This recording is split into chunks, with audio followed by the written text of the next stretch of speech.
Good morning प्यारे बच्चों, मैं साइकोलॉजी बाय आर के सर के यूट्यूब चैनल पर आपका स्वागत करता हूं। और आज हम लोग जो है पढ़ेंगे संवेग। संवेग यानी इमोशन की चर्चा करेंगे, संवेग की चर्चा करेंगे। संवेग को अंग्रेजी में क्या कहते हैं? अंग्रेजी में क्या कहते हैं? तो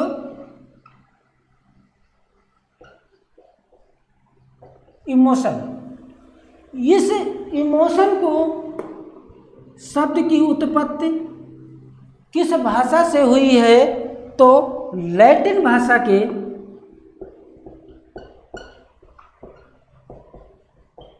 इमोबियर से हुई है।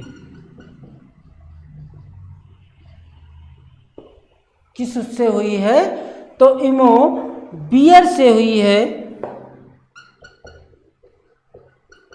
इमोबियर से हुई है। इमोबियर का अर्थ होता है उत्तेजित करना।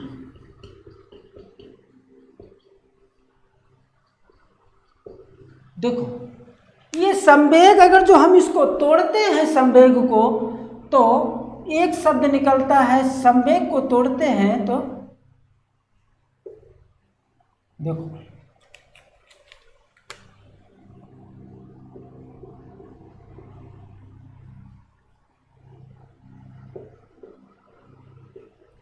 संवेग। यदि इसको हम लोग तोड़ते हैं तो एक शब्द निकलता है सम और दूसरा शब्द वेग।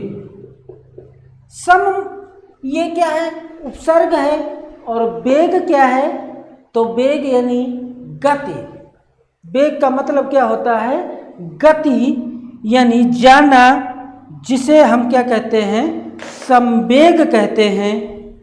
संवेग कहते हैं। इस संवेग की परिभाषा अलग अलग मनोवैज्ञानिकों ने अलग अलग प्रकार से दी है, अलग अलग प्रकार से समझाया है। देखो, हम लोग चर्चा भी करते हैं। एक मिनट,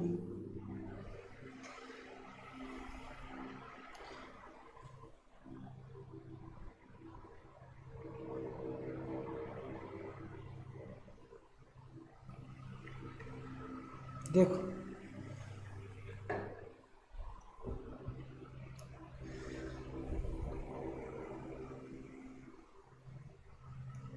देखो देखो संवेग का अर्थ देखो क्या होता है। व्यक्ति में जब भी संवेगों की स्थिति आती है, व्यक्ति में जब भी संवेगों की स्थिति आती है,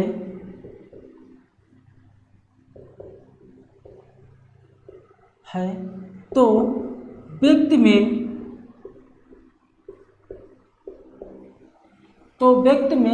बेचैनी बढ़ जाती है।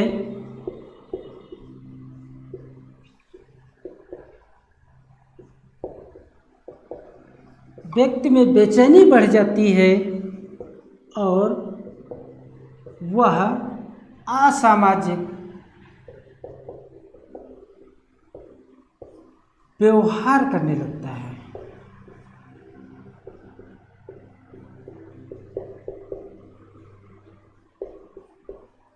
असामाजिक व्यवहार करने लगता है, जैसे प्रेम, भय, क्रोध, घृणा, निद्रा, विश्राम आदि क्या है? ये सब जो है संवेग है। क्वेश्चन यहां से बनता है, संवेग शब्द को अंग्रेजी में क्या कहते हैं? तो इमोशन कहते हैं। इमोशन शब्द की किस भाषा से उत्पत्ति हुई है? तो लैटिन भाषा के इमोबियर से हुई है, और जिसका अर्थ है उत्तेजित करना या हिला देना। इसका अगर जो विस्तार से अर्थ समझें तो लिखा है कि व्यक्ति में जब भी संवेगों की स्थिति आती है तो व्यक्ति में बेचैनी बढ़ जाती है और व्यक्ति असामाजिक बेचैनी आ जाती है और व्यक्ति असामाजिक व्यवहार करने लगता है, और भूख, प्यास, निद्रा, विश्राम, घृणा आदि सब जो है क्या है? ये संवेग होते हैं। इतनी बात समझ में आई। इसी संवेगों पे मनोवैज्ञानिकों ने कुछ परिभाषाएं दी हैं, उनको हम लोग देखते हैं, क्योंकि अलग अलग मनोवैज्ञानिकों ने अलग अलग परिभाषा समझाने का प्रयास किया है। अब देखो, पहली परिभाषा है वुडवर्थ की।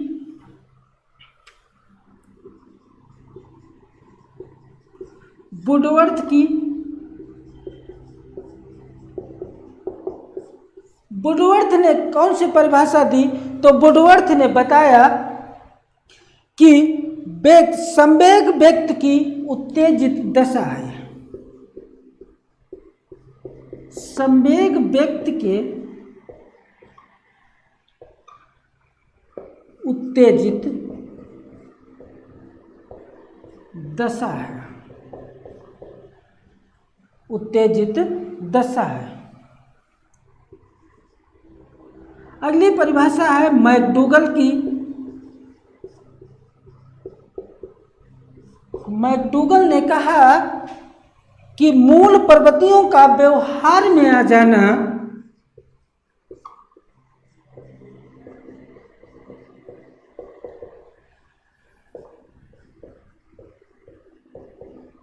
मूल प्रवृत्तियों का व्यवहार में आ जाना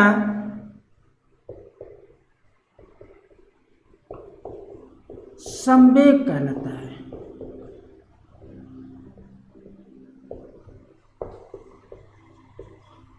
संवेग कहलाता है। अगली परिभाषा गेट्स की है। गेट्स महोदय ने कौन सी परिभाषा दी और क्या कहा? तो गेट्स ने कहा कि संवेग वे घटनाएं हैं जिससे व्यक्ति, संवेग वे घटनाएं हैं जिससे व्यक्ति उत्तेजित हो जाता है।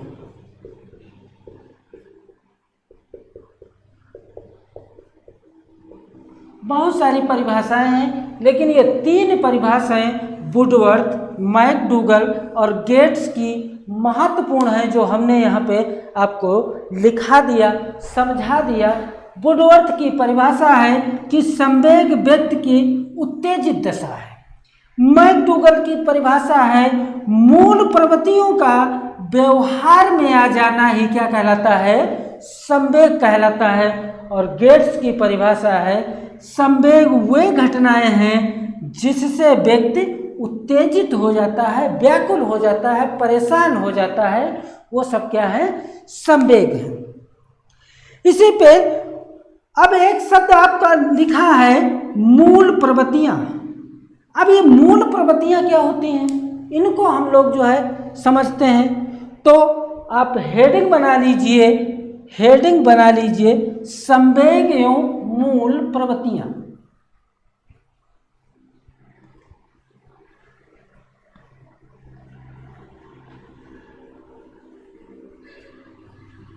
संवेग एवं मूल प्रवृत्तियां।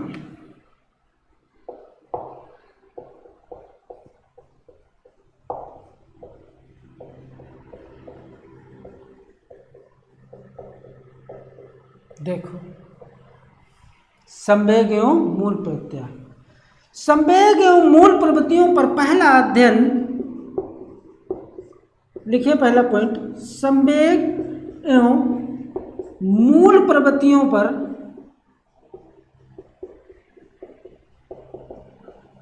पहला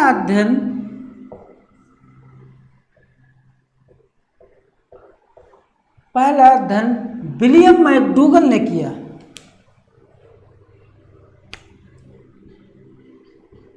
(1980) में विलियम मैकडूगल ने किया।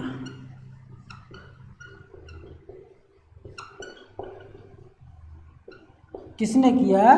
तो विलियम मैकडूगल ने किया। इन विलियम मैकडूगल की दो पुस्तकें हैं, उन पे जो है देखो, पहली पुस्तक पे अध्ययन किया, पहली पुस्तक पर अध्ययन किया। उस पुस्तक का नाम है इंट्रोडक्शन टू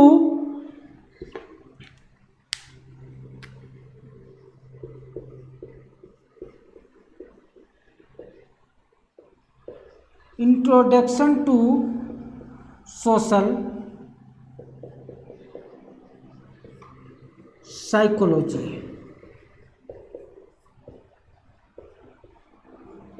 इस पे इन्होंने अध्ययन किया और प्रयोग किस पे किया।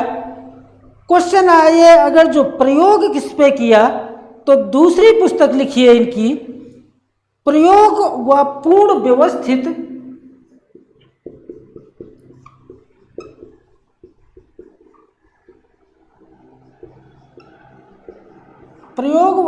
व्यवस्थित जिस पुस्तक में किया उस पुस्तक का नाम है outline of psychology. Outline of psychology.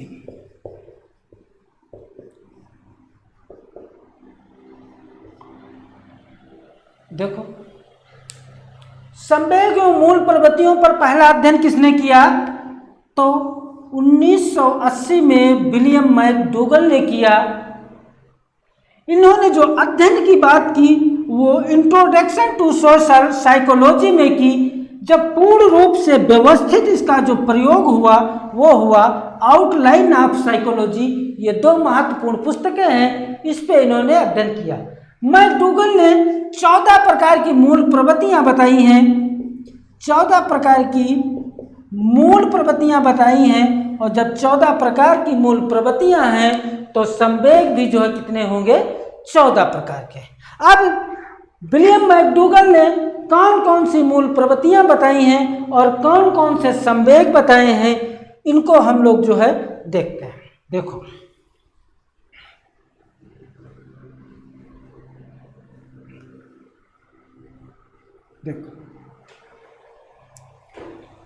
मूल प्रवृत्तियां,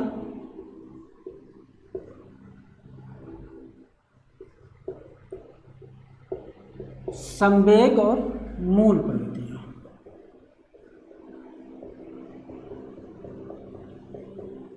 देखो, संवेग और मूल प्रवृत्तियां।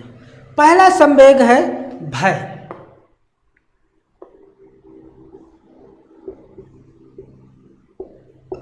अब जब व्यक्ति में भय होता है तो वो क्या करता है? पलायन करता है, पलायन करता है।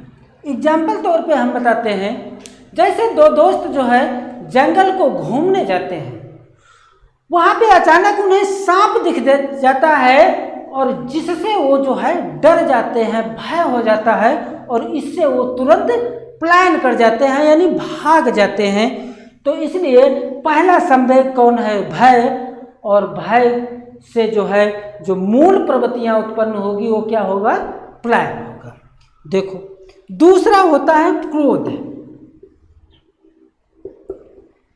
क्रोध, क्रोध का मतलब होता है युयुत्सा।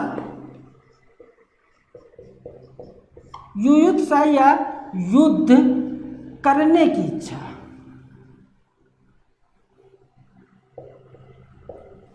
करने की इच्छा। इसका एग्जाम्पल देते हैं। दो दोस्त एक दूसरे से परेशान हैं, यानी एक दूसरे से परेशान है। दो छोटे दोस्त हैं और वो एक दूसरे से परेशान हैं। एक तो जो है दूसरे को बहुत प्यार करता है, बहुत लगाव रखता है, बहुत उससे जो है प्रेम से बात करता है, लेकिन दूसरा दोस्त जो होता है वो बहुत शैतान है। वो उसका जो है पेन चोरी कर लेता है, उसकी किताब फाड़ देता है। इससे जो है उससे क्या करता है? क्रोध करने लगता है वो दोस्त। और क्रोध जब होता है तो उससे जो मूल प्रवृत्ति उत्पन्न होगी वो युयुत्सा होगी, यानी झगड़ा करने की स्थिति होगी, युद्ध करने की इच्छा होगी। तीसरा बताया घृणा। घृणा, और घृणा से जो मूल प्रवृत्ति होगी वो होगी निवृत्ति। निवृत्ति का मतलब होता है दूर चले जाना। निवृत्ति चौथा जो संवेग है वो संवेग है वात्सल्य। और वात्सल्य से जो मूल प्रवृत्ति होगी वो संतान कामना। इसका भी एग्जाम्पल देते हैं।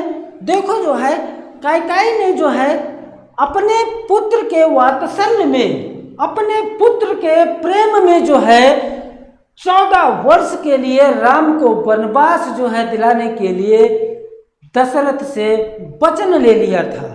ये क्या है? वात्सल्य है। वो अपने पुत्र से प्रेम करती है और इस प्रेम करने से जो है वो जो है राम को 14 वर्ष के लिए वनवास की जो है वो पूर्ण कर लेती हैं, शर्त ले लेती हैं। इसलिए वात्सल्य का मतलब होता है प्रेम करना या संतान की प्राप्ति करना या संतान की इच्छा। अगला है करुणा।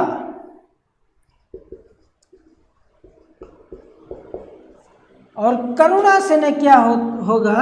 शरणागत या प्रार्थना, या प्रार्थना। अब देखो इसका एग्जाम्पल देते हैं करुणा। करुणा जब आपने देखा कि जब विभीषण जो थे वो राम की शरण में जब गए तो राम में क्या हो गई? राम में करुणा आ गई और विभीषण राम से विनती करने लगा, प्रार्थना करने लगा, शरण में आकर के सरमस्तक हो गया। इससे जो है करुणा से मूल प्रवृत्ति क्या होती है? तो शरणागत होती है या प्रार्थना होती है। छठा है कामुकता।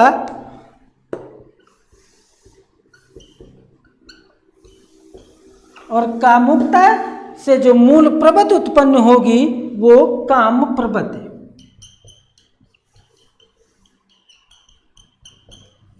और सातवां है आश्चर्य। आश्चर्य का मतलब होता है जिज्ञासा। जिज्ञासा ये आश्चर्य देखो कैसे उत्पन्न होता है। जैसे आपका कोई सहपाठी है, आपके क्लास में आपके साथ ही डेली उठता बैठता है, साथ ही जो है डेली पढ़ता है, स्कूल भी साथ ही आता है, लेकिन वो हमेशा जो है जो स्कूल में कोचिंग सेंटर में जो टेस्ट होते हैं वो हमेशा उसमें टॉप करता है, या बोर्ड की जब परीक्षा हुई उसमें उसने टॉप किया, तो इससे जो है व्यक्ति क्या होता है? आश्चर्य में पड़ जाता है, उसका सहपाठी आश्चर्य में पड़ जाता है और इससे जो है उसमें जिज्ञासा की जो है मूल प्रवृत्ति जागृत होती है, उसमें जानने की इच्छा हो जाती है कि ये जब साथ ही पढ़ता है, जितना गुरुजी हमको पढ़ाते हैं उतने ही गुरुजी इनको पढ़ाते हैं, फिर जो है ये हमसे अच्छे नंबर क्यों ले आते हैं, हमसे टॉप क्यों कर जाते हैं? इसलिए उससे क्या होगी? जिज्ञासा होगी, यानी जानने की इच्छा होगी। आठवां देखिए कौन सी होती है? आठवां संवेग कौन सा है? देखो आठवां संवेग होता है आत्महीनता।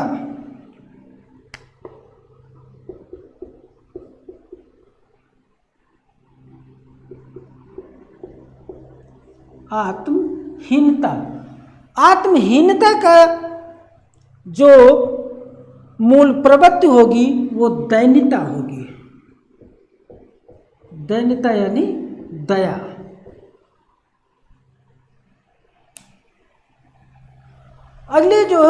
अगला संवेग जो है वो है आत्म अभिमान।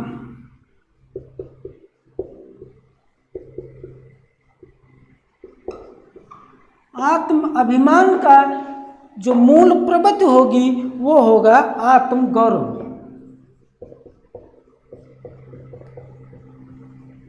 आत्म गौरव। अगला देखिए एकाकीपन।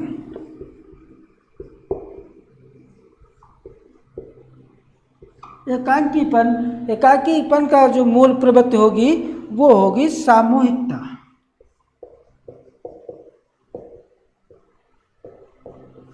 सामूहिकता। अगला देखिए अधिकार या संरक्षण।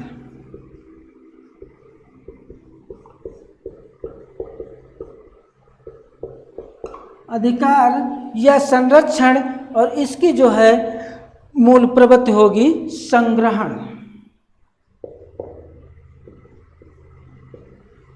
संग्रहण। अगला देखिए भूख,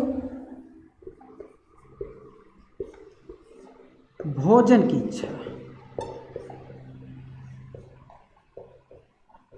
भूख यानी भोजन की इच्छा। अगला है क्रियात्मकता,